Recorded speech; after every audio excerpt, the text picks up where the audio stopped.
the front, and the others who are going to offer some remarks to open us up. We have Chad Dion-Laster, our Executive Director of the Pennsylvania Human Relations Commission. This is an opportunity to, as we promoted, to not only again hear about the concerns of parents and students and some teachers, and not only just one school. What we're concerned about giving voice and helping understand what's the problem in the region. From what I have heard and what Chad and others have heard, it's not just a one school thing, although we've had recent information about one school, but this is a problem for our area. And so the question is, let's hear the experiences, let's hear that. Our PennLive's editorial board is here, and I'm going to take this opportunity to let you know who's here with them.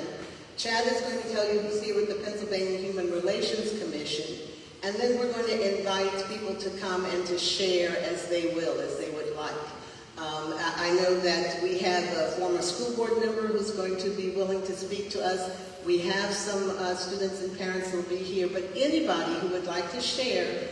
And again, the focus, in addition to sharing, is what can be done about it, right? What are those solutions? And one of the things that we have as the media is that we can at least magnify your voices and say, here are some solutions that the community is offering in the spirit of trying to end any kind of trauma that students may be undergoing.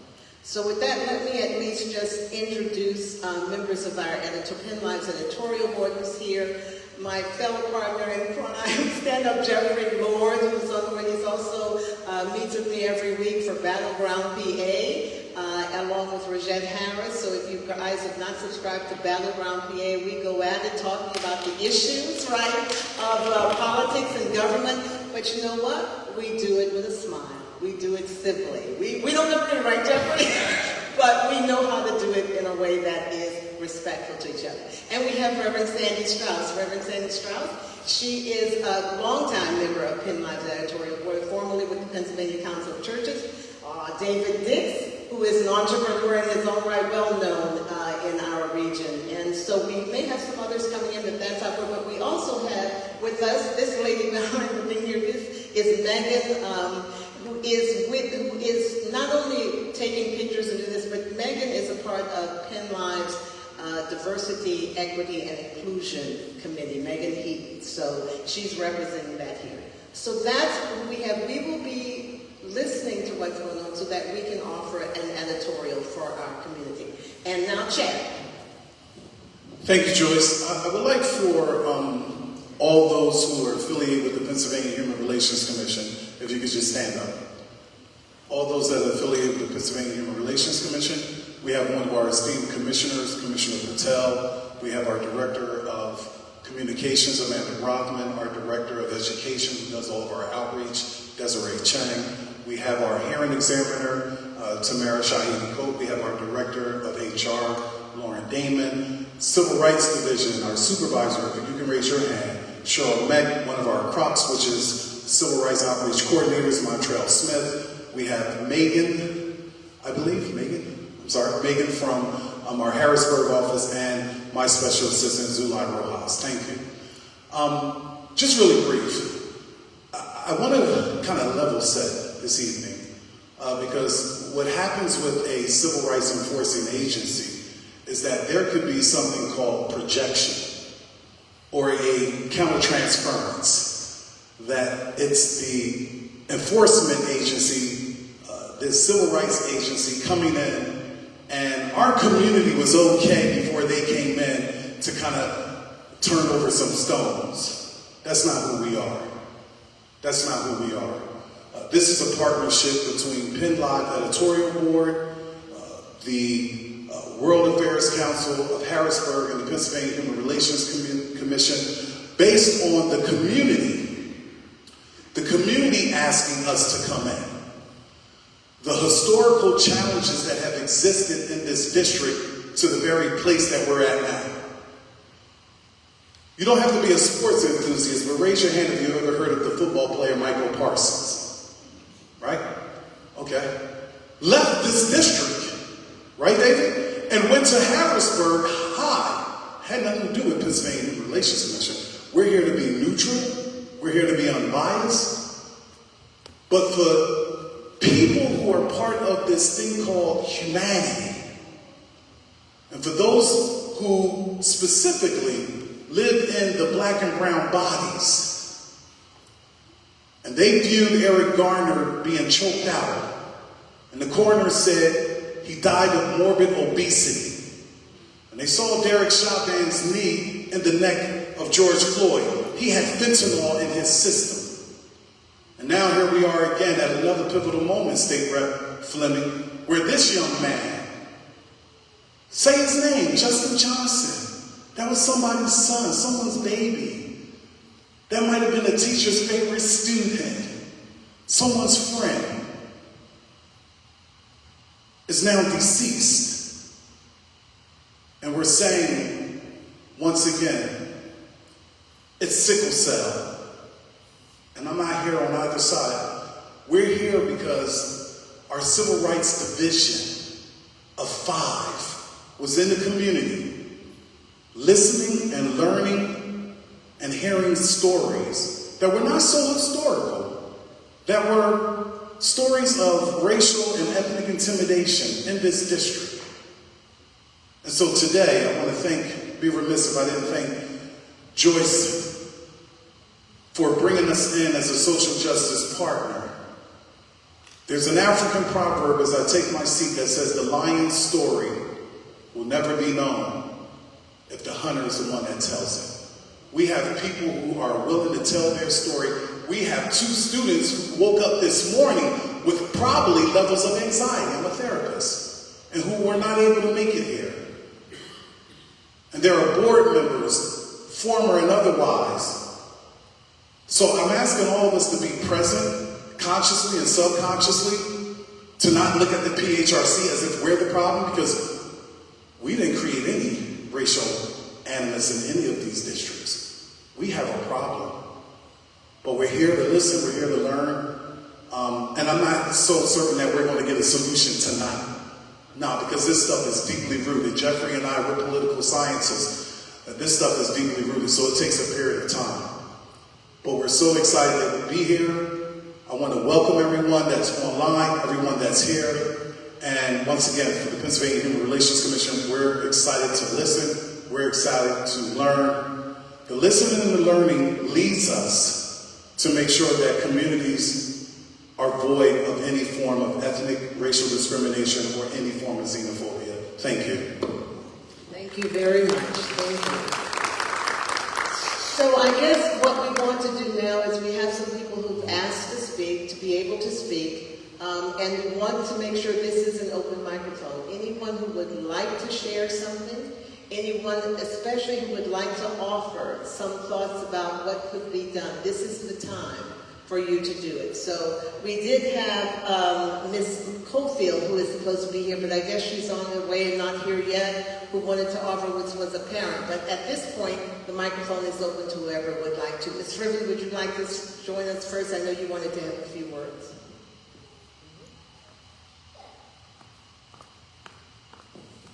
Thank you. Beth Sweeten, former board member. Ms. Davis is a friend and asked me to just speak quick.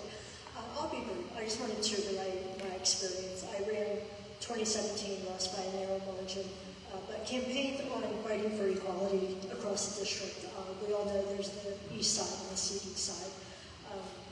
2019 won and got on a couple months before the pandemic hit. It was a couple normal months. Teachers from January to March 2020, teachers would come in and introduce courses, and so introduce like a cool media course. And so my hand would go up right away, is this going to be taught both sides of the district? Oh, well no, the teacher from CD introduced it, so it's just going to be taught at CD. And I said, well, why? Well, it's staffing, and understood. But then the Advanced African American History course, is that going to be taught at CD? No, only at East, because the East teacher introduced it. Well, there might be an African American student at Central Dauphin that would like to take that course. There might be kids at East that want to take the cool media course that's only taught at CD. So these are the kind of things that I fought for. Again, this is a couple years ago, the pandemic hit, and of course that was its own thing that sort of changed everything. But talking about the changes coming, actually tomorrow with a new superintendent, I am no longer a board member again, but a new superintendent coming in, we will see tomorrow night. But change is not always a bad thing. So all we can do is hope for the best and encourage the teachers and students of the district and hope that we see positive changes going forward. Before you go, I just wanted to ask a few other questions. Ms. Schroeder, just one other thing. You were able to actually see a difference in curriculum. Is that what you were indicating, that some courses would be taught in one school but not in another school? And why do you think that was? What was the reason, since you were on the school board? The response always was not enough teachers, not enough staff to do it at both schools. But what I argued is we can, in this day and age, we can at least offer it. And it's like, don't just say not enough kids are going to sign up at the other school. At least offer it and see if it would be worth the while and the expense to offer it. All right, and you were a school board member when? 2020 until last November, 2023. Very good. All right. Okay, anyone else would like to share their experiences or their suggestions now? Microphone is yours.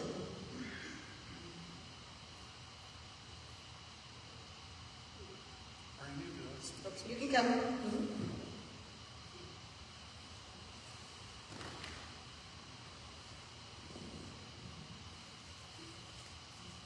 Hello, my name is Shelley Lipscomb Echevarria.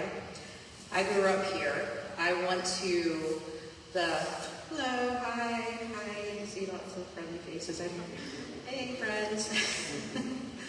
So I grew up here. I went to Central Dauphin School District since second grade until graduation. I graduated in 1985. And my children have ended up going to this school district. And in some ways, I see things worse than when I was in school in the 80s. There were things that other students wouldn't dare say when I was in high school and middle school, and that my children have, like my daughter was in middle school and she was throwing away her trash at lunch. And one of the boys asked her if she had her green card, if she was legal to be here. My youngest daughter, who I was hoping would come, and I just sent her a note, asked her to come, because she was sharing with me one evening about some things that she witnessed as a student, probably still witnessing as a student here in the district, and how a lot of students that are different shades of melanin get treated different. The punishment isn't equal across the board. She'd see white classmates get a slap on the wrist, and her browner friends would get detention, suspension, etc. Parents pulling them out of the school district type thing. I had a few situations, as a parent, being uncomfortable with different things. One thing that really bothered me, when they were in elementary school, there was, they did musicals, and it was really nice. It was kind of like through the PTA group. That wasn't through the school district necessarily. But the one year, they wanted to do the production of Peter Pan.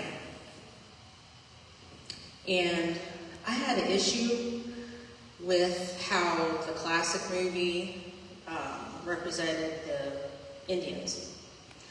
Part of my family is indigenous. And I was really, really concerned about what would happen after the musical with the children feeling okay wearing costumes representational of, what they thought Indians should look like. Thank God they didn't put dark makeup on them. And then there was a line in it where the girl yelled at them, "Savages." And I was really concerned about that. And I had a deep conversation with my daughter that was in 2nd grade. She was so excited that she got a part in the musical. But it's like, should we let her be in the musical? Should we let her do this or not? I had a conversation with the other parent who was directing it, like in charge of it, and I, explained my concerns, and I was told, I would never do anything offensive, but I'm telling this person that what you're doing is offensive, and they kept insisting they would never do anything that was offensive. And then they said, well, are you willing to buy all the costumes? And I said, actually, yes, I am. I saw the new Peter Pan movie was coming out. They were showing the people, the indigenous people, in a different light. It was colorful, it was totally new, and I was like, you could even do them like our mascots, the wolf. They could like wear wolf bangs or something and not even try to represent any other group of people. Then I was finally told, well, it's my production, I'm going to do it my way. I tried to talk to the principal, and he was like, oh, well, that's not, for the school, that's, I can't do anything about it. So my daughter really wanted to be in the play. I let her be in the play. They wore the costumes. They said savages, and I cringed in my seat. But why should we have to do that now?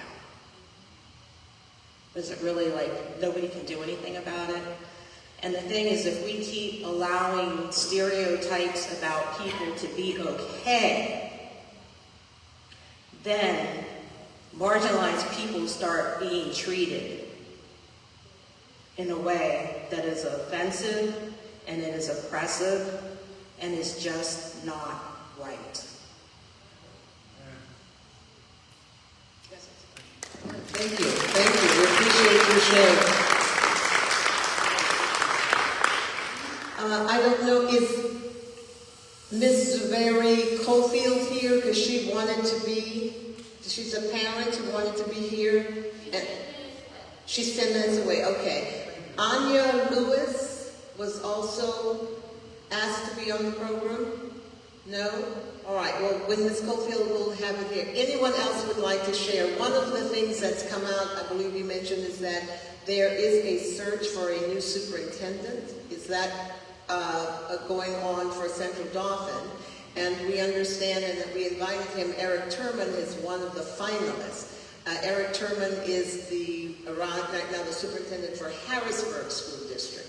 So I don't know, that is just what is being reported, as he's one of the finalists. We don't know whoever else is there, but that's one of the changes that may be occurring. I don't know if anyone else has any more specifics they'd like to share or know about, but that's another thing we'd love to hear about if you have it. Anyone else wants to share? Just by a show of hands, how many people went to this district? Okay. If you feel comfortable, I don't believe there's anything such thing as safe spaces. I believe we make the space safe and we make it brave. If there's anyone that went to the district that feels comfortable sharing your experience, and your experience may not be the contemporary experience, but is there anyone that would like to share your experience? And then the second question is, by a show of hands, how many people actually have a loved one, meaning a child, in the district? Raise your hand. Okay, so we have a number of parents, and so you would have information on whether or not bullying occurs, if it's just kids being kids. I think that enriches these type of conversations if anyone feels comfortable. If you don't feel comfortable, that's okay too. But I think the notion of what we're trying to get to this evening is to create a space where we can kind of listen and learn about what's happening. Because once again, I go back to where I started. That's someone's child. And nobody should have to lose their life over some of the things that we've heard, whether it's the tag that we're accustomed to, tag, you're it, or this senior tag, or whatever the case may be. So maybe some conversations around how the district was when you were there, how was it for your children, and if nobody has anything that they want to share, we respect that right as well.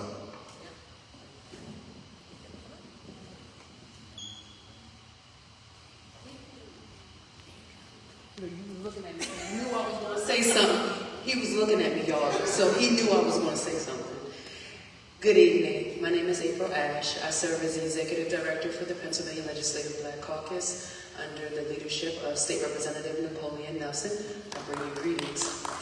Hello, State Representative Justin Fleming, and hello, State Representative Dave Madsen. So I bring you greetings on behalf of them. But for a period of time, I would say for kindergarten to about 9th grade, I attended Central Dauphin School District.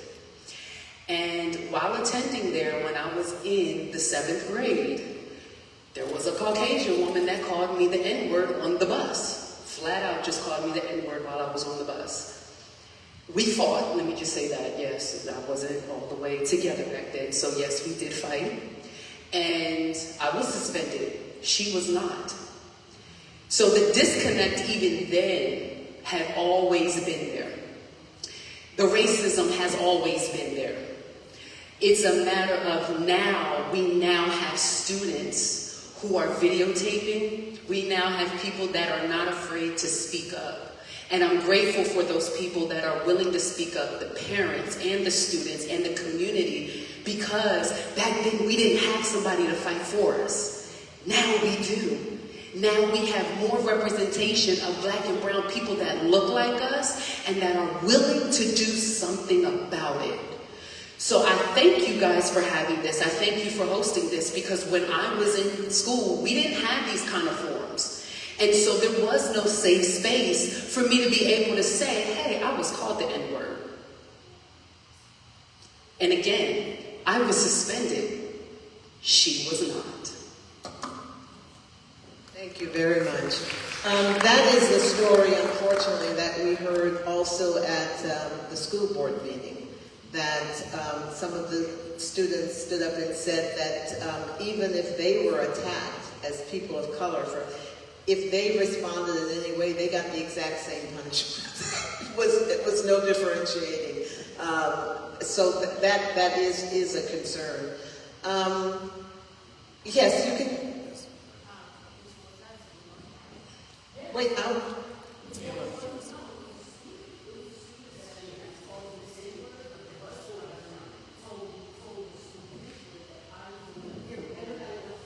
Oh, I'm sorry.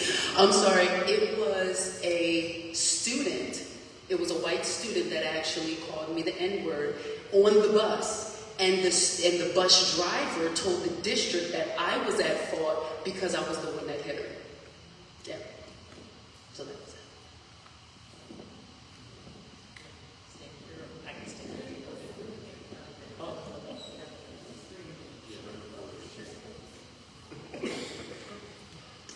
I guess I can speak to it from 3 avenues. One, I grew up in Lower Paxton Township, so I grew up in Hodges Heights, and as more recently has changed, we had to go to Central Dauphin and pass East High School in order to go to school. So I ended up going to Dauphin County Road Tech, as my brother did, in our high school years. So that was quite different of an experience to go to school. But I, fortunately, was on the Joint Operating Board. We were on that. So my experience was a little different than when my son went through there. We were in the middle of a building in Susquehanna Township, so I was with my parents at the time because of illness. And so he, for those few years, was out there, and the experience was quite different. That's when they had Confederate flags. They were calling the young ladies on the stage out of their name, and I was just shocked and amazed, because as a parent, in the banking world, we had, you had to have things just so, and those types of things weren't out in the open. But we did experience it. It was devastating, and yes, it was almost afraid to the point that I didn't want him to go to the bathroom by himself because you didn't know what attack was going to happen. And we couldn't get him back out of the district, back into the Susquehanna Township. At that point, we had moved because they said it was past the cutoff point once I found out what was really going on. So it was sad in a way because then it was reality in your face. My parents kind of protected us from it, but it was reality in our face. So I had to get through that, and you know, he's thriving now, but it'll be an experience he never forgot because that student was much taller than him. He attacked him from the back, and as my niece, April, said, my son then was the one suspended, and that's when the laws had just changed, that now because they're suspended, you're the one going to be into trouble. So it became something way, way, way out of line. So it's amazing how that happens. But now, being involved with the NAACP Greater Harrisburg, President Allen, my husband being pastor and president for the last going on 10 years now, I get all the calls. So I get all the calls. I have a separate cell phone and my cell phone, their cell phone, and we've done it that way to keep track. So we work with PHRC. We refer to that. We get the calls from Lower Dauphin. We get the calls from Central Dauphin. We get the calls from Susquehanna. The young lady with her hair getting cut off in school. All those calls we get. So it is a thing that you have to come together to say, if we're in a fog, you got to come out of the fog. If you're afraid to talk, you've got to support the children, because if we don't catch them now and touch them and tell them this is reality. When I got to another job in my life and the reality hit me in the face, it was like, wow, you know, there is issues going on. I was protected all my life and didn't realize what this was. And we don't want to call it what it is, but it is a reality. And I was in management, in roles, but it impacts all of your life. It didn't just stop in school. It became in your job. It becomes in the pay equity. It becomes in everything you deal with, in housing, in all of that. So if we don't address it with the children now, it is going to impact how they react with employers, with other people, with their family members that they marry, and people. That anger, that hurt will always be there. So the saddest part as I had with my son is that we had an open relationship, but I didn't really know the crust of what was happening, that I would have never allowed him to go at that point to that school. But because I didn't, until he came out and said, this is what's happening. So please just listen to your children. You know, I knew other times, I knew something was wrong immediately, you know, at little age and all, but we have to listen to our kids. When they say something, like, whoa, whoa, whoa, stop what you're doing. Put the phone down and listen to them. And you're thinking, oh, this is no big deal. Oh, it could be a real big deal. So we don't want something tragic to happen to any child. So that's right. My concern is you're getting these calls, right? And you're getting this. Do you feel that there is an administration or the people that are receptive to working with you to address the problem? This is where I'm concerned, because we had several students who wanted to be here to talk, but it looks like they're scared. And that means they don't have confidence in the people that we've designed to protect them in school. I might be wrong about that, I'm just asking. When we get the call, of course, we can't help all of them, but we try to find the resources to refer them to. The first thing, that we cannot be an attorney as an NAACP. We can't act as an attorney, but we try to get them to the PHRC. We try to get them to possibly recommendations, depending on what the issue may be. But when it comes to a parent and a child, you know, the first thing I say is have them write down what happened. Whether a lot of times President Allen will meet with the police department, whether it's Susquehanna, we met with Laura Paxton, we will meet with them as a mediator and just kind of hear the story. Okay, this child was at the mall and they were over at this store, the parent happened to be in the JCPenney store, and you thought they were the ones. How is that? And when you start asking questions, then you kind of know, okay, they had a black sweatshirt on and they had a black sweatshirt on, but how did you come up with they were the ones? And then, asking and pushing back to some stories kind of helped to resolve so that their names didn't become a statistic. And young girls especially as well, same thing, because it could, impact their school life. So we try to get the first thing to do, and I know that's something with PHRC, write it down. And fortunately I get the call, so that's the first thing I say is, before you start talking to your friends, before you start talking to anybody, write down what has happened. You need examples of what has gone on. I have someone now saying, well, I'm going to work on it. No. I need you to write down what happened, when, where for us, who was involved, was there anybody else around that could witness it? If you're going to record, you've got to let them know that you're recording, things like that. Because, everyone wants it to be someone else to take it over, but you have to do some of the work yourself. But let your children know it's to be in a safe space. You've got to be reality, that what your reality is may not be theirs anymore. So, just correct me, am I hearing that at one point when you were in school and when the other things were better racially, and am I hearing, basically because you're also with the NACP getting those complaints, am I hearing it's getting worse or the same? I don't want to put word, I just really want to, is it worse or is it better? I think, like I said,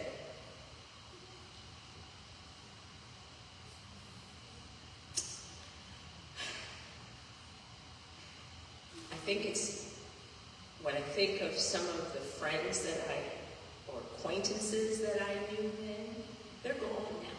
They're dead, they're gone. So I think it was the place that I was in and how I was raised that I was kind of kept away from. And like I said, it was a scream to me. So when I grew up, it actually was a shock that some of these things that are going on are for real. But when I saw it under my son's eyes, many years later in the same school, same situation. What years were that? And that would have been 2000 versus me graduating in the 80s. So big difference. And I think it was what was allowed, and then when you start changing laws, who's it really going to impact? Because the laws, as my niece had said, you're looking at one situation, but what about the whole? If it impacts the one student, it needs to impact them both. Because words, they say, don't hurt you, well, that's not quite true. Because the words will impact or create a reaction, and it may be worse. And you try to teach them, let's not go there, but it does. It does. So is it worse or not? Well, maybe somebody else can. I would say, in my viewpoint of what I'm seeing, yes, but only because of my rose-colored glasses. So in someone else's mind, that they were saying that they had it harder than I did, but maybe because of the circles they were in and the people they were with made a difference. Thank you. Joyce, if you don't mind, our civil rights team did a lot of community canvassing right on the heels of the challenges that came about with the tragic death of Justin Johnson. If we can hear from them, because they were out, the team of 5, they're called CROCs, Civil Rights Outreach Coordinators. If they can just share with you all as the audience, come up, CROCs, because I think it would be important for you all to kind of hear what they saw. They had field notes. Of course, they can't disclose, but if they could just share from their perspective what was happening in the community. I think also, once again, and this is all organic and fluid, our colleague Hajier, to hear from her as a mother, because these are multiple instances, right? We don't want to certainly get seduced by the black-white binary, but we also have to look at the fact that this has been polarized from the very start, right? So if we could just hear some of the things that the Crocs experienced as our Civil Rights Outreach Division at the PHRC. Hi, my name is Montrell Smith. As I was canvassing the Justin Johnson celebration of his life and his birthday, I spoke with a parent who her daughter was a good friend of Justin, and she shared that Justin was heavily bullied by the young man. I'm not sure if it was the same young man, but there was a lot of young men who bullied him. And it's simply because he was from Jamaica and he had an accent and was just different. She indicated that there was a lot of racism going on in the school district. A lot of Justin's female friends would, try to take up for him and speak up for him, but there was a lot of bullying going on with him, a lot of racism towards him, specifically because he was from a different country and had an accent. That was some of the things that I've heard from parents. A lot of students were there who didn't even know Justin personally, but just showed up just to be supportive because they are aware of the things that goes on with the school district, and a lot of, I would say, turning of the cheek for people who see stuff, and the administration who see stuff, teachers who see stuff, who just don't speak out or speak up for the black and brown children. So that was some of the information, some of the concerns that I've gotten, that I spoke with parents in the school district. Thank you, Montrell. And I'm Cheryl. I'm the supervisor of the Civil Rights Division. I was out there as well for Justin Johnson's birthday memorial. And one thing that I took away as a mother is that I saw a lot of older generation mothers, grandmothers, older black women in the community with looks of exhaustion on their faces. I heard, whispers and statements of this has to end. When will enough be enough? And yet, at the same time, I saw teenagers with an innocence to them, laughing, playing, dancing. And so, to me, it was heartbreaking. And I think that a forum like this tonight is so important to come together, to share your stories, to listen to each other, and recognize that there's a lot of experiences in this room that tell the story. And I'd like to also share them that I went to the family press release, and the first statement that Justin Johnson's father said was, "I'm gutted." And that was so deep to me, again, as a parent. He lost his son.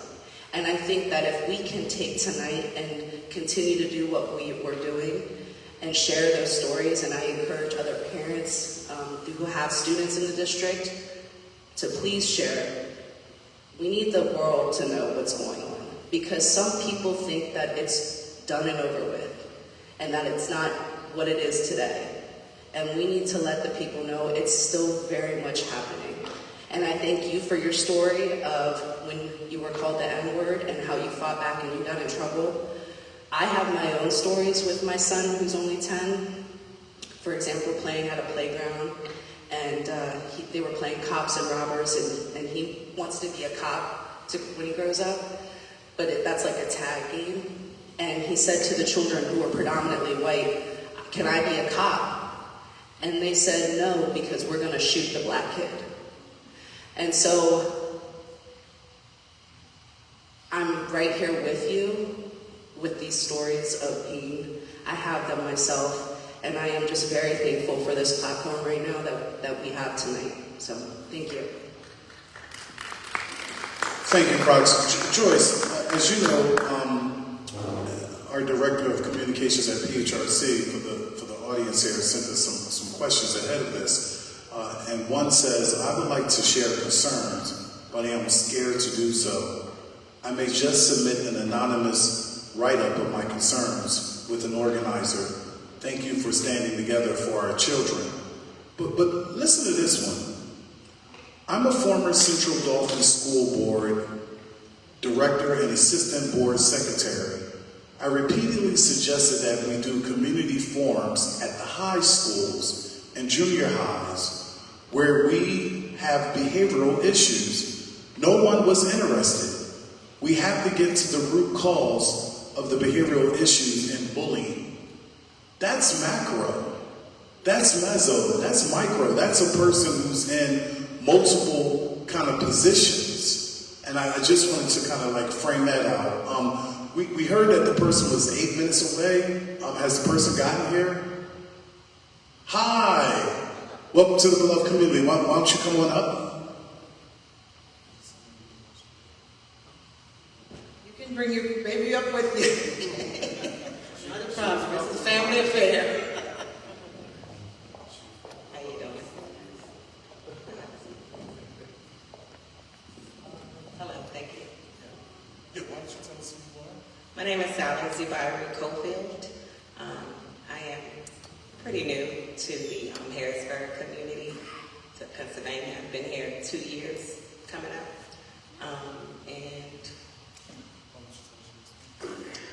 so we came here, I came here and I accepted a position at the Commonwealth, and it wasn't a tough decision for me to accept the position. I am very passionate about public health and what I do, and an opportunity was offered for me to be the director of the WIC program here in Pennsylvania. So I took the opportunity. I came from Prince George's County, Maryland, which is now, like as of the last couple of months, has moved down to the second wealthiest African American county in the state of Maryland. So I was treated very well. I grew up in Prince George's County. I grew up in Southern Maryland, around middle-class, affluent African Americans. And when I was coming to Pennsylvania, I was warned, and I was like, I'm just not used to that. My parents migrated here from Sierra Leone, West Africa, and they always instilled in us, like, you're going to have to work harder, irregardless of black and white. It's just, that's what we have to do. So we've been prepared for that, and we've been doing that, and it's been okay. We got here, and I have a now 18-year-old, 2 weeks into moving here. He looked at me and said, we're going to have to redo these college lists and the schools that he wants to apply to. And I'm like, what do you mean? He had Penn State, he had Kentucky, Alabama, and he said, I'm only applying to HBCUs. So I'm like, Malachi, let's not make that hasty decision after 2 weeks. And he says, I'm happy we moved here. I was able to see everything that I needed to see, and I will be going to a historically black college or university. So that was interesting, and I was upset, but I let him have that opportunity. A couple months later, I have a 10-year-old that attends Northside Elementary, and I got a call from someone in the administration, and they said that they wanted a conversation. Can you guys hear me? Sorry. They wanted me to have a conversation with him because it wasn't in his character, but he pushed someone, and this is really new for him. And that was strange to me because he's very timid, very quiet, and he's usually a kid that could get bullied because he's very shy. So I asked if I could speak to anyone, if I could have a meeting. They said, no, we don't do that here. And I was like, okay, I respect the rules, but I would appreciate if someone contacts me. I wrote an email to the principal. A couple of days later, I was at an event for the school, and the vice principal, who happens to be a woman of color, approached me and had a conversation with me. And I respected their standpoint, but apparently a young man who was Caucasian went up to my son and said, that's why you don't have a father, nigger. And this happened a couple times. And my son couldn't take it anymore, and he let administration know, he let the library know, he let the lady in the cafeteria know. Nothing happened. So this last and final time, my son pushed him. So I explained to my son, you don't put your hands on anyone, and these are things that you should have let me know. But in talking to the vice principal, I mean, I understood, and at that moment I was like, okay, I'm not going to raise an alarm because that's the expectation, right?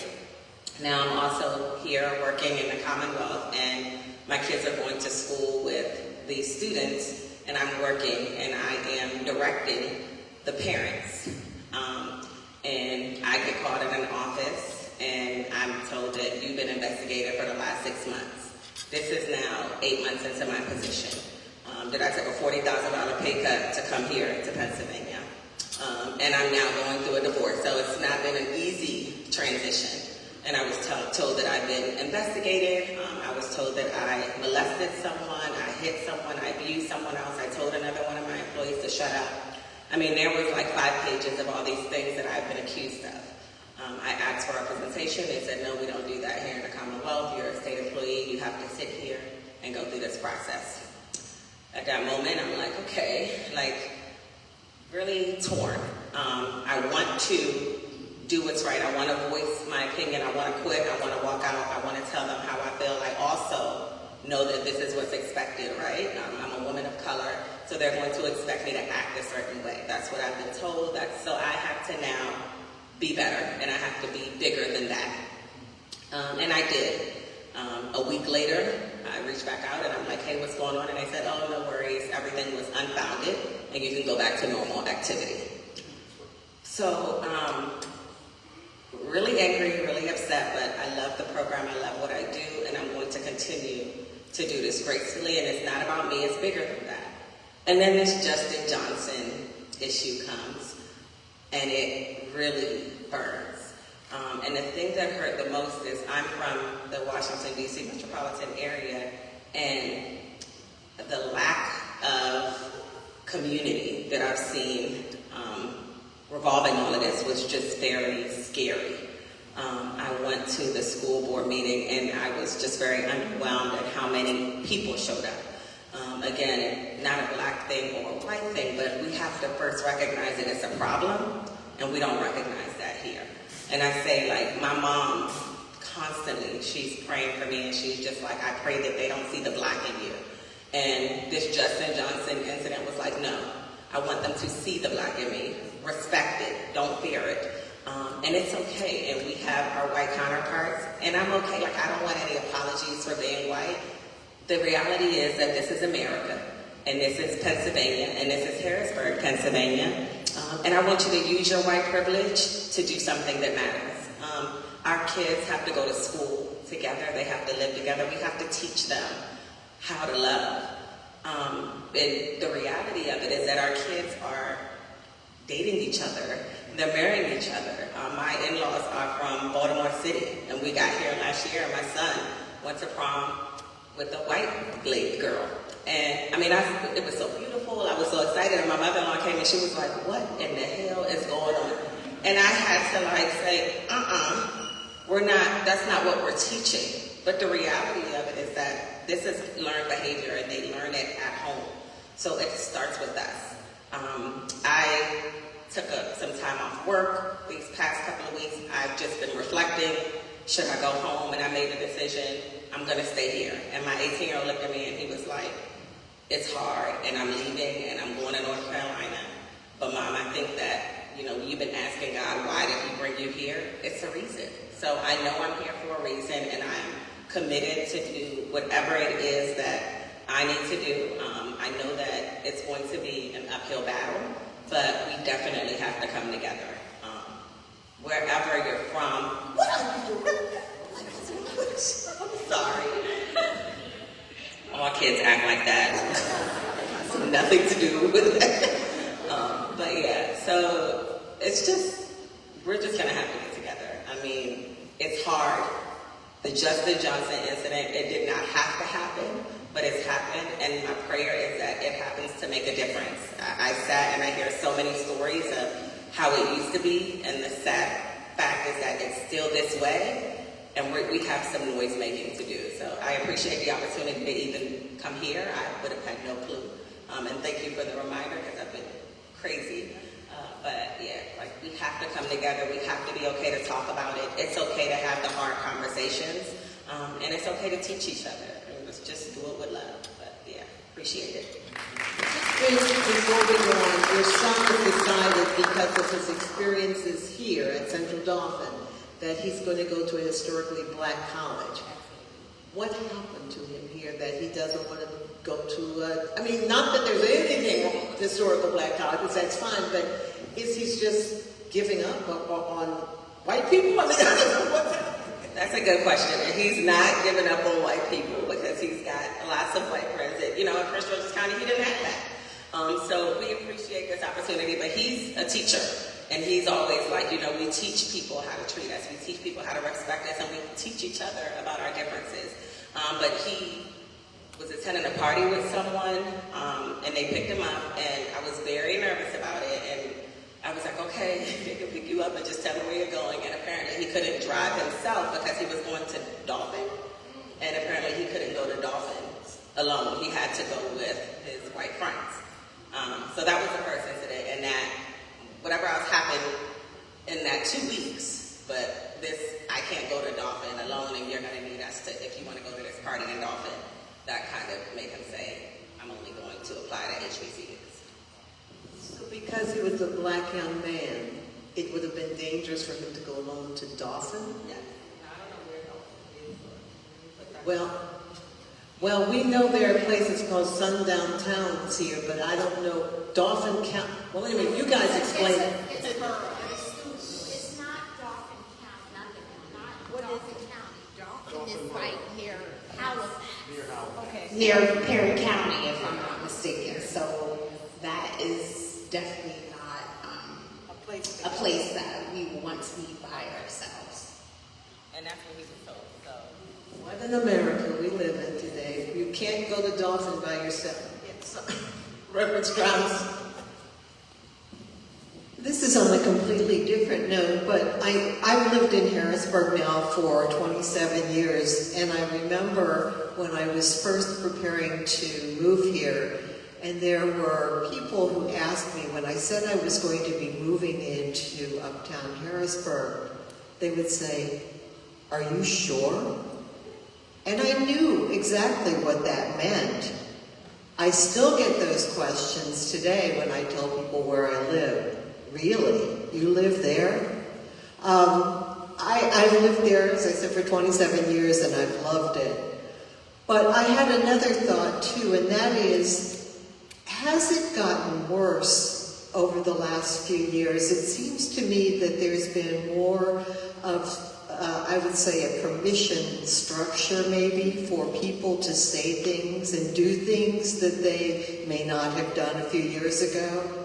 I'm not sure that the attitudes have changed that much, but it does feel to me like there's an awful lot of people who are now feeling that they are being given permission to do and say things that they were not feeling comfortable enough to do before. And you had mentioned about using our privilege to say, that doesn't fit with me. You're not going to say that. And I know, unfortunately, an awful lot of people are afraid to do that. There's a lot of fear among some white folks I know to say that to some people. And I think we need to find the courage to be able to say, we're not going to accept this. This is not the way things are. So that's all I'm going to say. Thank you, Reverend Strauss. Good evening, everyone. My name is Desiree Chang. As my ED said, I'm the Director of Education and Outreach. And so I'm just here listening. I am familiar with what has happened in Central Dauphin just because of my professional capacity. I have to be. I'm not a native to Central Dauphin. I'm not even a native to this area. But I am very familiar with what has happened. And a couple of things have come to mind that I want to offer is I heard some parents and some people speak about what we refer to as disparate treatment. So we have two theories at the Pennsylvania Human Relations Commission. So I know you, Joyce, had mentioned wanting, to hear about the egregious acts and what these students are experiencing, but you also wanted to equip the administrators that want to be allies, and the parents and the guardians of the Black and brown students, and just marginalized students in general. And I'm a data person, and I like to understand how to leverage what we have. So at the agency, what we look at, or at the commission, what we look at are two theories: disparate impact or disparate treatment. And so what I heard is that when Black and brown students are being receiving treatments as a result of a consequence of some type of a behavior, that it's more harsh in nature than that of their white counterparts. So that would be disparate treatment, because the treatment should be the same or similar based upon the action, and that's not what is happening. The other thing that I've researched when coming here, so I just want to make sure that we have the information, because we're here because we are the Civil Rights Enforcement Agency. So the jurisdiction that we have gives 180 days from the act of harm. So as parents and guardians, if you really want to protect your students, then you need to file the discrimination complaint as soon as you hear it. It is our job to investigate, to determine whether or not there's sufficient evidence, or if it rises to the level of discrimination per the law, and our agency has jurisdiction, not yours. Your job is to protect and love on your children, right? So bring the complaints to us and let us do what we are supposed to be doing, because it's 180 days, which is 6 months, which is only 2/3 of a school year. And unfortunately, what I see with discrimination complaints coming in, our volume is about 300 complaints per month. 8% is allocated to education discrimination complaints. And the challenges that we're hearing here in Central Dauphin are not unique to Central Dauphin. We see and hear them throughout the entire Commonwealth. Some communities, in fact, worse than Central Dauphin. So, the one thing that came to mind is to look at the numbers and see what is the reality as far as your ability to rally together. And I'm actually inspired. So Central Dauphin has 19 schools, 12,224 students. Your minority enrollment is 60%. 60%. 55.9% of the students are economically disadvantaged in Central Dauphin. So what that says to me is that 2 of the 3 vulnerable populations for school to prison pipeline, which is mental health students, Black and brown students, and students that are economically disadvantaged, are here in your school district. So if you use your minoritized, marginalized identities, and you rally those together, and you see yourself as multifaceted individuals and your students, and you look at their Black and brown identities, and their LGBTQ identities, and their Middle Eastern or Muslim practicing identities, and you use all of that to affect power in those identities, you all have a lot more control and the ability to affect change than what you might think. I did not attend the vigil because my Black son is sitting right there, and I didn't have it in me. But our Crocs division did. And I know that they reported back with you all, but I know that they also said that the numbers were countless. They could not even count the amount of people that were there. So if you are looking for some options, only you all know what is going to really resonate with your community, but your community, just based on the stats alone, has the ability to do it. You are the majority in your community. So use that. Because I've seen efforts in other adjacent counties where there were 3 students and 2 administrators, and after 3 consecutive years of an attempt to ban 100 books of Black and brown authors, 4 students, 2 administrators rallied together. Not only did they stop that, but they flipped the board entirely. 4 students, 2 administrators. Use your voices, use your identities. Use your agency that you have here to support you all.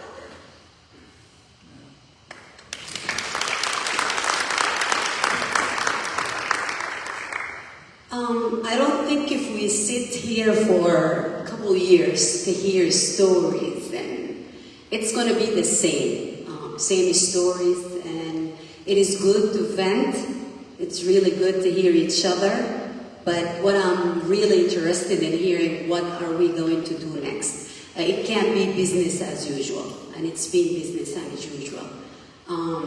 As a mother myself, I'm not talking about anything that I do for work or volunteer or things that I see. I had to move out of the district. As a single mother, I couldn't let my daughter stay in Central Dauphin. She went up to the 6th grade, and that decision, it goes against everything that I believe in, to stay and fight. But then when it comes to your own child, you see the bullying, the different treatment, and for her, it was a double whammy. She is black, and she's born here, but I wasn't. I came to the U.S. as an immigrant. So I heard it all. Go back home, I work, I run a company, and I do everything that I can. But when people look at me, they don't see someone who is here to make a difference. Someone who is here to bring something that doesn't exist, or just to be useful.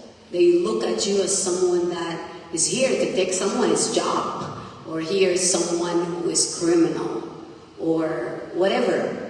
So I heard it all, and I went to school here. I heard it all, and I used my voice, and that's something everyone here needs to do. When I got discriminated against in the college, and during my college, from teachers, not students, I took it to the school, took it to the college president, and they tried to brush it under the rug, and that's what we see. And everything changed when I said my next step is filing a lawsuit. And my next step is I work in the media. I am going to blast you on social media. I have a couple 100,000 followers. So then things change. The person who was investigated found it because the teacher did it in front of other students. That's the level of comfort that people get to. And unfortunately, since 2016, President Trump gave everyone the courage, and I'm not bringing anyone to politics here, but politics is life. You can't say, I don't want to talk about religion or politics, because that's what basically caused most of our issues. Since 2016, people felt encouraged, felt safe to say whatever they want to say, and do whatever they want to do. And I lived in Pennsylvania all my life here in the U.S., over 24 years here. So I don't know any other states, but I traveled, and I see the difference when I come back home. And you know, there's places that are worse than here, but we are all sitting here for one reason and one purpose, that our kids can be treated the same way. They can feel safe to go to anywhere. My 6-year-old back then had to go through a lot, and I made the hard decision to move out of the district because I couldn't do it. I work 2 jobs and come home to hear my daughter don't want to go to school and crying herself to sleep. And no parent should have to go through this. And I'm not saying this is only black and brown and immigrant. A lot of white kids go through this. Racism has different shades and colors, and it's all come from the way we treat our kids and the way we talk. Hate is a taught behavior. It is not, people are not born to hate each other. Kids definitely don't know colors, but we teach them. They see us modeling this behavior, accepting it, listening to the news, supporting behaviors, electing officials who are openly talking about groping women or, borders and all of that. So I guess I can keep talking. We can all talk and share our stories, but what are we going to do about this? this. It's 2024. Most of the kids that didn't show up today and the parents, because they are tired. If you've seen the circulating message from the young kids to vote uncommitted this year, it is alarming. And I have the conversation not with my kids, but with the student in their colleges and the school. Because people are tired.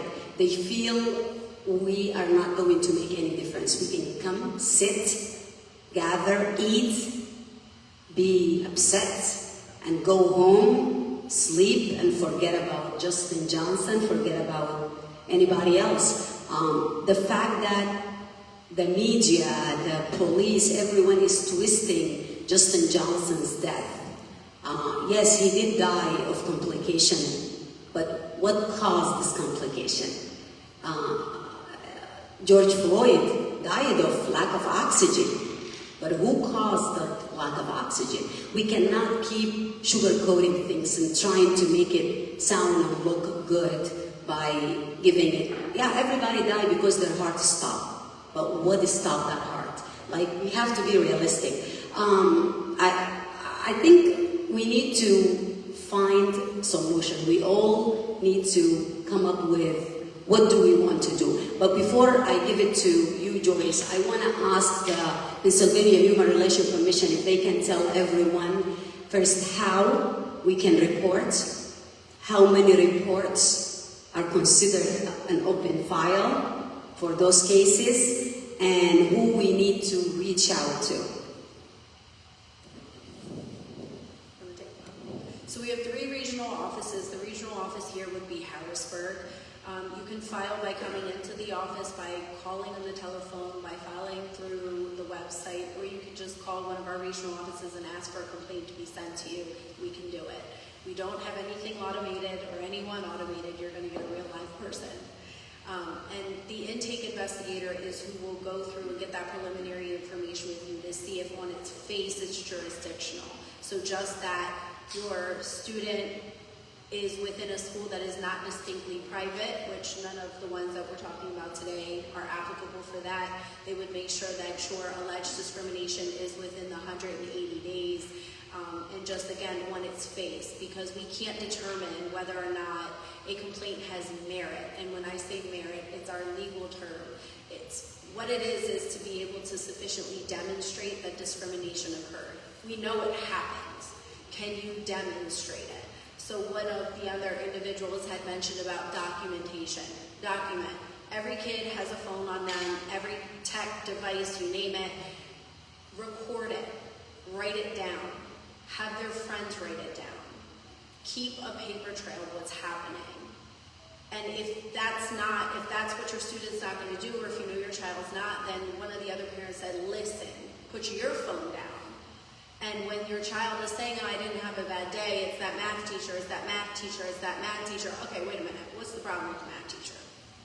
As the parent or guardian, start digging, because we have a lot to do on our end, and it's really difficult to show discrimination. So the more documentation or evidence that you can provide, the better the probability that you're going to get a probable cause finding. The other thing that can be done is trainings. We're a commission, we're a state agency, we offer trainings.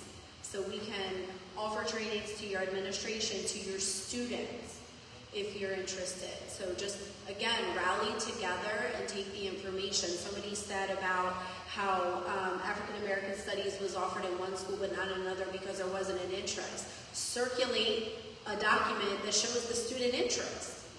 You said there's not an interest, well here's 65 students that are interested. Right? So be proactive where you can, but use the resources that are available, and ours are free. Just really briefly, so we have some materials in the back with our Civil Rights Division, and I don't want us to underscore the benefits of our training. There's strength in numbers. Those of you who are in the community, it's really on you to go to those board meetings, to those administrators, to simply say that you would like to have anti-bullying training.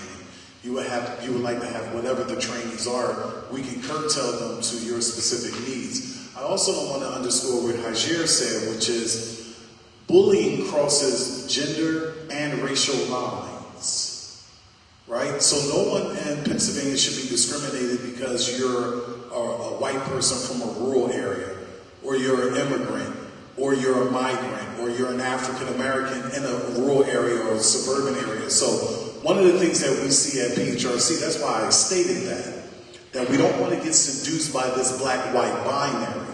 Justin Johnson was Jamaican, he was a black person.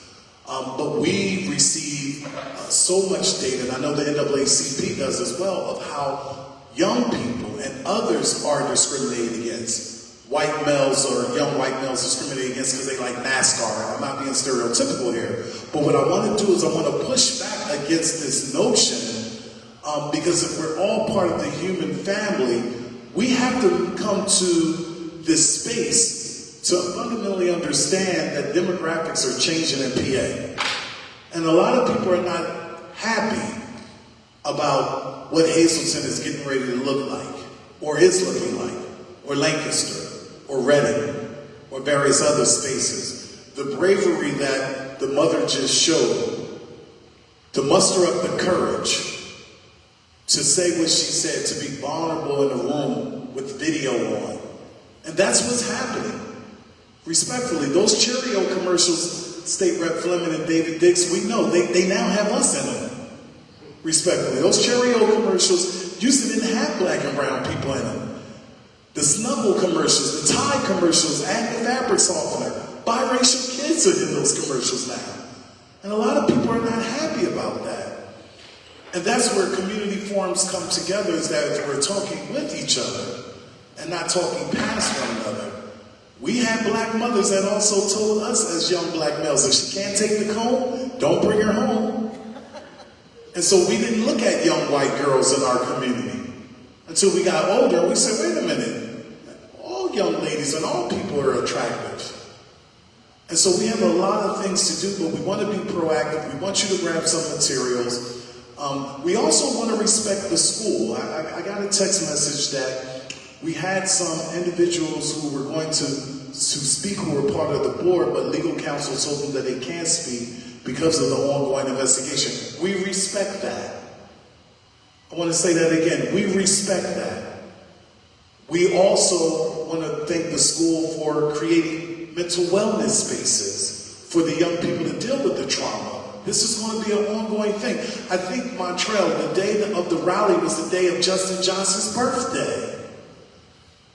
Mother's Day was just recently. Father's Day is coming up. And we know that that trauma is going to stay. And then for those of us who do the work, it becomes a vicarious traumatization because a lot of us are triggered by those experiences. So we're not here to simply say a one-upsmanship, but some of us have seen it before. We kind of seen how it play out, right? Not being divisive. We saw Trayvon Martin die, and we heard that he was the aggressor, but he's dead. And so these things are really, really important. The last thing I'll say is that PHRC, we're here. We work for you all. We also do trainings for ourselves. We have the Anti-Defamation League and others, they would come in and do anti-racism training for us to make sure that we are conscious to not stereotype, to not engage in a form of bias. And I know we have a little bit more time here. We want to go back to the audience. Definitely, State Rep, come on up. Come on up. He's a partner. And so, definitely, come on up. But I just want to let you all know that is that we don't want rural young people, white young people, we don't want anyone being a victim of any form of ethnic or racial intimidation. And you have an agency that's willing to work with you to bring that to the forefront in a very therapeutic and enforcement way. Thank you, Director. Thank you, Ms. Davis, for giving us this opportunity. Thank you to the World Affairs Council and the Pennsylvania People Relations Commission for gathering here and giving us this opportunity. I'm State Representative Justin Fleming. I have been the representative here in the 105th Legislative District for a little less than 2 years now. This is a newly created district, so as most of you know, because of the reapportionment that happened, the new district now includes 17 precincts in Lower Paxton Township, all of Susquehanna Township, and all of Pembroke Borough. And so the public school districts I represent are Susquehanna Township School District and Central Dauphin School District. And I happen to have, the zones, the two zones I represent. I have the honor of representing zones that Central Dauphin students go to and that Central Dauphin East students go to. I am pretty much a lifelong resident of Dauphin County, born here in Polyclinic Hospital. And while I went to Susquehanna Township, we had friends, if you compete in sports and everything, and you travel, you have friends that go everywhere. So Central Dauphin, Steelton, Harrisburg High, McDevitt, you name it, you've got friends that go somewhere in Dauphin County. So that was my experience growing up, and I will say, I have had the pleasure, and it was a real privilege to grow up in Susquehanna Township for South Central Pennsylvania, which was a very, very integrated community. I don't know what the demographics were exactly, but it was, there were probably, if I had to guess, maybe 35%, Black, Hispanic, Asian, other races, 65% white, but of the white students, maybe half were Jewish, 40% or half were Jewish, so I had that experience growing up. And Central Dauphin East has always been similar. Beth went to school with my cousins, who are her contemporaries, and so I'm more familiar with Central Dauphin East and their makeup because of my cousins going there when they were about 10 years older than I am. So they were in high school when they used to babysit me, and they lived in Pembroke, and but I think when we talk about racial resentment, we talk about racism, I think the counter to that is proximity, right? Why does a lot of this exist? Because we just don't know people. We make assumptions about who people are because we don't know. We don't encounter those people. So if it's to your earlier point, Ajir, if you don't know much about people who are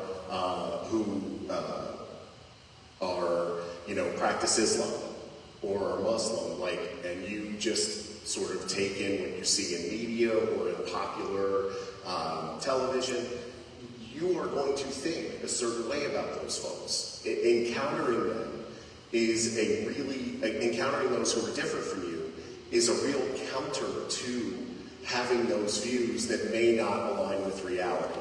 And, I don't know, I think, the biggest thing, and I was at the school board meeting, where we heard a lot of things about a lot of people's experiences at the school board meeting, and I think that common thread was not only disparate treatment, which you touched on earlier, but treatment that was allowed. We heard over and over, somebody would relay some experience, and, the question in my head was there discipline? Was that staff person and was anything done about that staff person or that student who did X, Y, or Z? And over, the answer was no. And so, and that's unfortunate. So I also have, I bring up the point about proximity because I think, and I have no idea what went into this decision. It was, 20 years ago, but, I think from my view as an outsider in this district, but who now has the responsibility to represent all people in this district, I think one of the big things is, literally taking the two high schools, which were less than a mile away from one another, by kids going to Central Dauphin on Locust Lane and then Central Dauphin East on Rutherford Road, they were close. They were in close proximity. So you might see people who went to Central Dauphin, CD East and Central Dauphin kids could gather at CD Pizza. Or they could gather, somewhere along Colonial Park, Gilligan's, or, Mission Barbecue, or whatever, to hang out, right? So, this decision of moving Central Dauphin High School all the way out to West Hanover Township, creating a literal chasm between the two high schools. And then, of course, not only that, but the amenities at Central Dauphin, because it's a newer building. Now, there have been renovations at CD East, but I like going to the musicals that the kids put on in the district.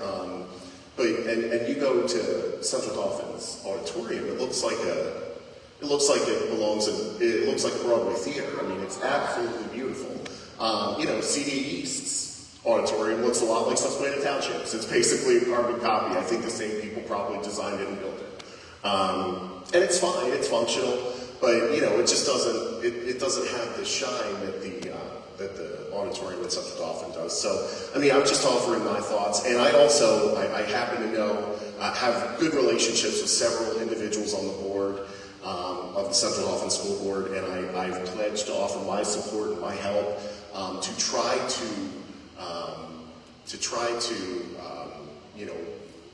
get a handle on this and try to make the necessary change that it is clear that so many in the community are calling for. And I just wanted to thank. I heard you speak at the school board meeting, Ms. Cofield, and thank you for your courage and the courage of your son to speak out, who also is there. And we just brought up a point about Dauphin earlier. I wanted to address that. When we talk about proximity and we talk about knowing people, Dauphin is a town. Dauphin Borough is a borough of about 800 people. The racial makeup is 97.3% white. That's according to the 2010 census. So, we have a lot of areas in Pennsylvania that, and I'm not saying Dauphin is necessarily one, but, you get a reputation for this thing. And then the final thing I'll say is, again, I want to be part of the solution, and I'm committed to do that. But the final thing I wanted to say, and it goes back to what you said at the top, Director, is please let's keep Justin's family, particularly his father, in your prayers and in your thoughts. I'm the father of a 17-year-old as well. And we had the celebration of what would have been Justin's 17th birthday. And the thought of not seeing my son come home every day is unfathomable. So let's please keep him in our thoughts and our prayers as the investigation commences and as the PHRC does their work. The thing that we should keep top of mind is to support him and his family as we work through this. So thank you for the opportunity. Thank you very much. Well, we have had a full discussion. I do want to let you know, though, that we've got a problem here. We've got a problem. I don't think anybody can deny that. I, as a mother of a black son, could share things with you, but he's in the room, so I won't do that and embarrass him. But when racial incidents happened to him, the authority of schools never contacted me. They never contacted me. They never informed me. I had to find out. And of course, your children don't tell you much, do they? Right? They keep it to themselves. They think they can deal with it. It's a problem, but it's a problem that is affecting all. Yes, come on. Whether we realize it or not, everyone is being hurt by this. Hi, everybody. My name is Sharon Husu. I'm a teacher at Central Dauphin East. It's my first year teaching there. I told Joyce I wasn't going to speak. I have a son who's biracial. He's 6'3". He's 16 at Camp Hill. He is a fabulous young man. And it's not about, he doesn't want me to talk about him either. But what I want to share, while I was sitting here and listening to all of this, I thought, I'm from Mechanicsburg, Pennsylvania. And I moved to New York City, and I hadn't been back here for 17 years. So I came back in 2014, and I started substitute teaching all around Harrisburg. I would sub at Harrisburg, I'd sub on the East Shore, I'd sub on the West Shore. And I don't think I have to name the school, but it was a school on the West Shore. And so what happened was, I was in a classroom, and it was funny because I had just moved back from Brooklyn. I was in Brooklyn, and I met this young Hispanic girl from Brooklyn. And she was so full of life and so spunky and beautiful. And I had such a lovely conversation with her. And I was saying how, like my adjustment to Brooklyn is kind of similar to your adjustment here, but just opposite. We were talking about how difficult it is to transition. And she left along with some other African American students. And I said to the paraprofessional, who was a blonde, she had blonde hair, I don't remember her name. I said to the paraprofessional, I said, what a lovely young woman. And she said to me, yeah, she's okay, but you have to watch the rest of them. And it was such a shock to me because I had just moved back from New York. I wanted to crawl back to New York City because I was having trouble adjusting to being back in Central Pennsylvania. My son was 7 at the time, curly afro little kid.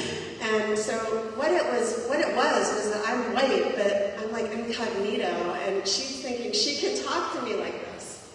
And I said, excuse me? And she said, well, you know what I mean. I said, no, I don't know what you mean. Do you mean the lovely young woman who I just was speaking of? Do you mean the young African boy who just walked out? What are you talking about? And I was visibly irritated and frustrated because she doesn't know I have a black son. She has no idea. She thinks I'm got a white little, tow-headed kid, So I literally was so frustrated, and that's all I said. I said, you know what? I don't think we can have this conversation. She said, I said, you know what? I don't think we can have this conversation. So it was very, very stiff and very, very stilted, and we just stood there. But what happened next was even worse. She had gone down to the office and struck prematurely and said that I insinuated that she was racist. It was the most bizarre experience I've ever had in my life. So, long story short, what happened was, what's even more funny is that I still have my ex-husband's name, which is Hussou, H-O-U-S-S-O-U. And they called me over the loudspeaker in my room while I was subbing, and we know how substitutes are treated sometimes. But she said, Ms. Huss, she mispronounced my name, or however you say your name. So this is what I experienced. And I said, I'll be there as soon as I can. So I went down and I spoke to the secretary, and she was very nasty with me. And then I said, please let me speak to the principal. Well, luckily, the principal at the school was lovely. She heard me out. I said, this is ridiculous. I didn't insinuate that she was racist. All I said was I didn't think we could have this conversation because I was completely and utterly offended and disgusted. It's disgusting. So the principal at that time, she's no longer the principal of the school, it's on North Shore, but she was so lovely, and she heard me out, and I said, it's people like you that give me hope of a white brother with a black son. I said, thank God for people like you. And I said, I hope something happens. I hope they take care of and retrain that woman. I don't know if you can retrain racist people, but that's, that was something that, so as a white woman, I can call these people out, when they think they can talk to me like that. So that's what I wanted to share. Thank you. Thank you very much for sharing. Well, one final thing, what we have heard, we wanted to make sure we left here letting you know what you could do or suggestions that you would have on what could be done to change things, to begin to change things. I have already written a column saying I think there needs to be racial sensitivity training in the district now, and they're the proper people to do it, or they at least to recommend who would do it. That's number one, because at the very least, we have a problem with how we're treating each other, right? And whether we're sensitive enough and culturally sensitive enough. But are there any other concrete things, other than what you now know you can go to PHRC, is there anything else you as a community thinks need to be done?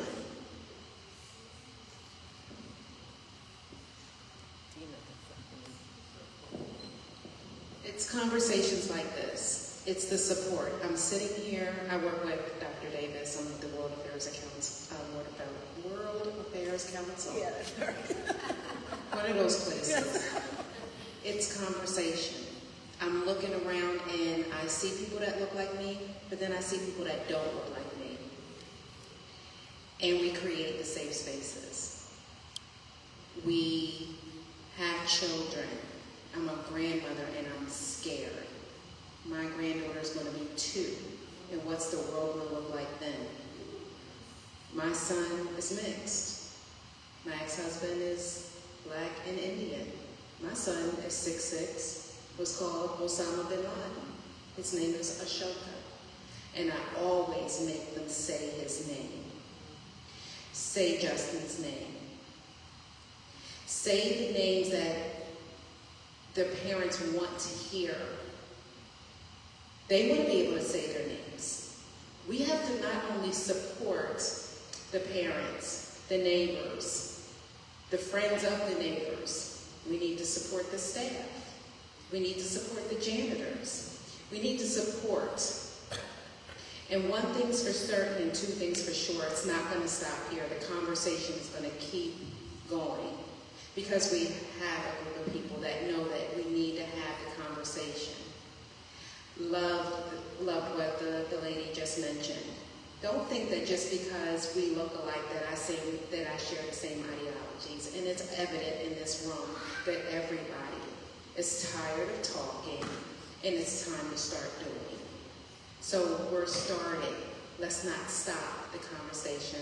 Let's continue to start talking, supporting, loving each other because we're human.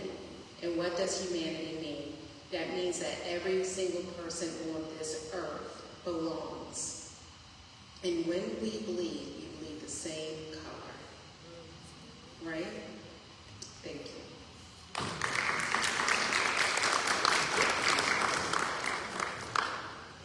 As a pastor, I agree with much of what Dina said. Yes, we do need to love one another, and we are interconnected, etc. But let's not dismiss what it was that Ms. Chang said over there. That's concrete, something that we can do. Recognize the power that you have in your identity. If the problem is that we have administrators in this district that are not responsive to your needs and to the needs of your children, if the problem is that we have principals, counselors, superintendents, etc., board members, if they are not responsive to your needs and the needs of your children, then utilize your identity because that's where the power is. We heard the stats. You can toss them out in short order. You can place in their positions persons who will be responsive to you and who will bring about the change that needs to take place in this district. That was concrete advice right there. Let's take her up on that. Amen? Amen. Okay, I do want to take an opportunity, though, to also thank this church, Linglestown Life United Methodist Church, and our pastor, Pastor Rachel Wong, for making their facility available to us for this conversation. We are going to be open to continuing these conversations. If you feel they're needed, if you feel they're necessary. You can contact any of us at any time to say, we need to talk again. Or we need to do, we are open to you. We are serving as best we know how this community at a time when we see there's a need. And I thank my editorial board for being here with us and for being there. I also thank PennLive, Megan here with the DE&I committee. And of course, we thank Chad Dion Laster and his fabulous team, Pennsylvania Human Relations Commission. They are incredibly dedicated to helping people who are in need. So with that, I'm going to thank you all for participating. We will see you again.